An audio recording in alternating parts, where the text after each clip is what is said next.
মুরগি পালতাম, ছাগল, আমার উপবৃত্তির টাকা দিয়ে। এবং আমি ক্লাস 9-এ থাকা অবস্থায় টিউশন শুরু করি, ক্লাস 1, 2, 3, 4, 5-এর বাচ্চা থেকে, তখন থেকে। এবং আমি ক্লাস 10-এ উঠে আমি এইচএসসির বাচ্চাদের হচ্ছে কোচিংয়ে ক্লাস নিছি। এমনকি আমার স্টুডেন্ট এখন কাস্টমে জব করে, মাশাআল্লাহ। তো ওইভাবেই আমার মানে ওই স্ট্রাগলটা বা আমার ইনকাম করাটা, নিজে পড়াশোনা করা, ছোট ভাইকে, আমার যে ইমিডিয়েট ছোট ভাই আছে এবার অনার্স ফার্স্ট ইয়ারে, ওর যাবতীয় পড়াশোনা খরচ, ওকে ছোটবেলার থেকে মানুষ করা, পুরাটাই হচ্ছে আমার অবদান। আমার ফ্যামিলি বা আমার বাবা মানে কারো কোনো অবদান নেই। তো সেই জায়গা থেকে আবার আমার বাবা অসুস্থ, তাকেও আমি টাকা দিতাম হয়তো ট্রিটমেন্ট করার জন্য। ভাই স্বামীকে দিয়ে শুরু করি।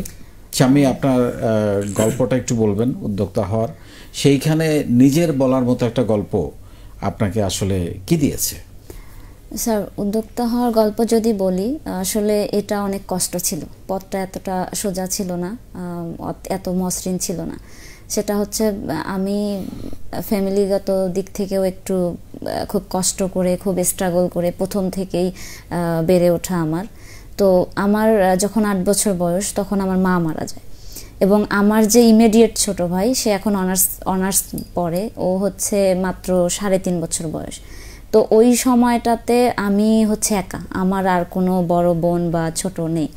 তো আমার প্রতি মানে দায়িত্ববোধটা সেই 8 বছর বয়সেই এসে চেপে যায়।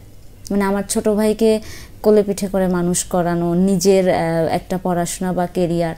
তো ওই সময়টা আবার আমার বাবা অসুস্থ, পরিবারের দায়িত্ব চলে আসে। আমার বাবা অসুস্থ বলতে কি, আমার বাবার কানের সমস্যা এবং মাথারও সমস্যা। মানে তার একাধারে মাথাও হয়তো গন্ডগোল একটু কাজ করে এবং সে ঠিকভাবে কানেও শুনতে পায় না। তো পারিবারিকভাবে যেটা হয় আর কি, ফ্যামিলি রিলেটেড যারা আছে, বড় আব্বু, চাচা, এরা দেখা গেছে যে বিভিন্নভাবে আমাদের সম্পত্তি করে খাচ্ছে, কিন্তু আমাদেরকে ওইভাবে দেখতেছে না। তো একটা সময় আমাকে তারা পড়াশোনা করতে দিবে না বা এরকম তাদের একটা ধারণা সেই তৎকালীন সময়ের, যে মেয়ে মানুষ একটু বড় হলেই বিয়ে দিয়ে দিব। তারা আমাকে বলেও দিছে যে তোমার পড়াশোনা করতে হবে না, তো তুমি সংসার দেখো, রান্না করো, ছোট ভাইকে মানুষ করো, এগুলা করো, দেন তুমি একটু বড় হয়ে গেলেই তোমাকে টাকা পয়সা, জমি, গেরস্ত মানুষ দেখে আমাদের এলাকায় যেটা বলে বিয়ে দিয়ে দিব রংপুরে। হ্যাঁ।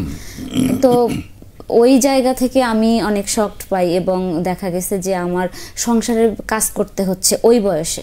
আমি কিন্তু কিছু জানতাম না, কিন্তু ওই বাস্তবতাটা আমাকে শিখিয়ে দিয়েছে কাজ কিভাবে করতে হয়। আমাকে রান্না করতে হচ্ছে। এবং আমার মা অসুস্থ হয়ে বিছানায় ছিল 2.5 বছর। আমার মার প্যারালাইজড হয়েছিল, তখন আমি আরো ছোট, 6। তো 2.5 বছর যখন আমার বিয়ে অসুস্থ ছিল, তখন তো আমার বাবা বিয়ে করেনি। তো ওই সময়টাতে আমার মার সেবা যত্ন পর্যন্ত আমাকে করতে হয়েছে। এবং নানার বাড়ি বা নানা নানি বা ওই রকম করে সাপোর্ট পাবো, কারোই সাপোর্ট পাইনি। তো ওইভাবেই আমার আসলে জার্নিটা শুরু। কিন্তু আমি আমার ছোটবেলার থেকেই পড়ার প্রতি খুব আগ্রহ ছিল, মানে এত বেশি আগ্রহ এবং ভালোবাসা ছিল যে ফ্যামিলি থেকে আমাকে কোনোদিন তারা গাইড তো দূরের কথা, আমাকে কোনো বই কিনে দেওয়া হয়নি। আমাদের সময়টাতে বই কিনতে হতো। আমি 2012-তে এসএসসি। তো আমার দেখা গেছে যে আমি অনেক সময় গেছে 12টা বই আমি কিনতে পারিনি।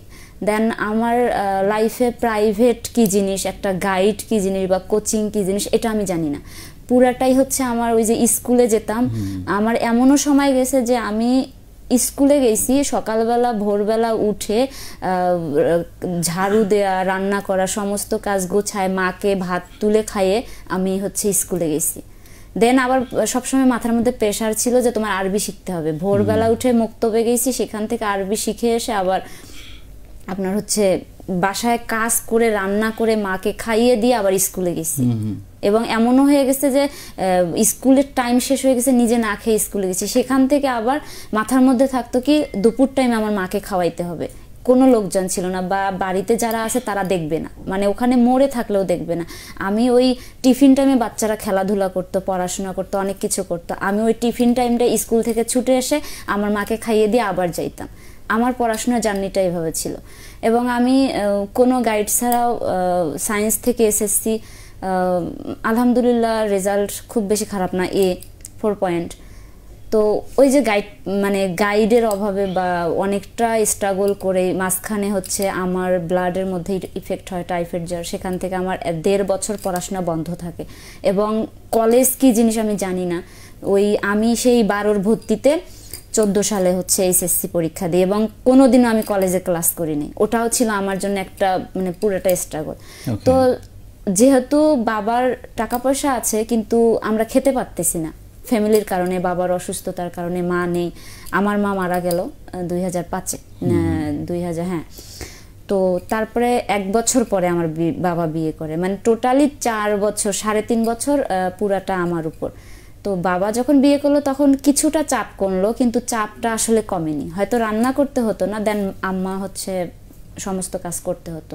তো আমি যখন ক্লাস 9-এ পড়ি স্যার, তখন থেকেই আমার হচ্ছে মানে আমার ইনকাম, আমি যে এই যে পড়াশোনা করতেছি, বই কিনতেছি, আমার তো একটা ফর্ম ফিল আপের ব্যাপার আছে, আমার পরীক্ষার একটা ফি দিতে হয়। তখন থেকেই আমি মুরগি পালতাম, ছাগল, আমার উপবৃত্তির টাকা দিয়ে। এবং আমি ক্লাস 9-এ থাকা অবস্থায় টিউশন শুরু করি, ক্লাস 1, 2, 3, 4, 5-এর বাচ্চা থেকে, তখন থেকে। এবং আমি ক্লাস 10-এ উঠে আমি এইচএসসির বাচ্চাদের হচ্ছে কোচিংয়ে ক্লাস নিছি, এমনকি আমার স্টুডেন্ট এখন কাস্টমে জব করে। মাশাআল্লাহ। তো ওইভাবেই আমার মানে ওই স্ট্রাগলটা বা আমার ইনকাম করাটা, নিজে পড়াশোনা করা, ছোট ভাইকে, আমার যে ইমিডিয়েট ছোট ভাই আছে এবার অনার্স ফার্স্ট ইয়ারে, ওর যাবতীয় পড়াশোনা খরচ, ওকে ছোটবেলার থেকে মানুষ করা, পুরাটাই হচ্ছে আমার অবদান। আমার ফ্যামিলি বা আমার বাবা মানে কারো কোনো অবদান নেই। তো সেই জায়গা থেকে আবার আমার বাবা অসুস্থ, তাকেও আমি টাকা দিতাম হয়তো ট্রিটমেন্ট করার জন্য তো ওই জায়গা থেকেই আমার জার্নিটা শুরু।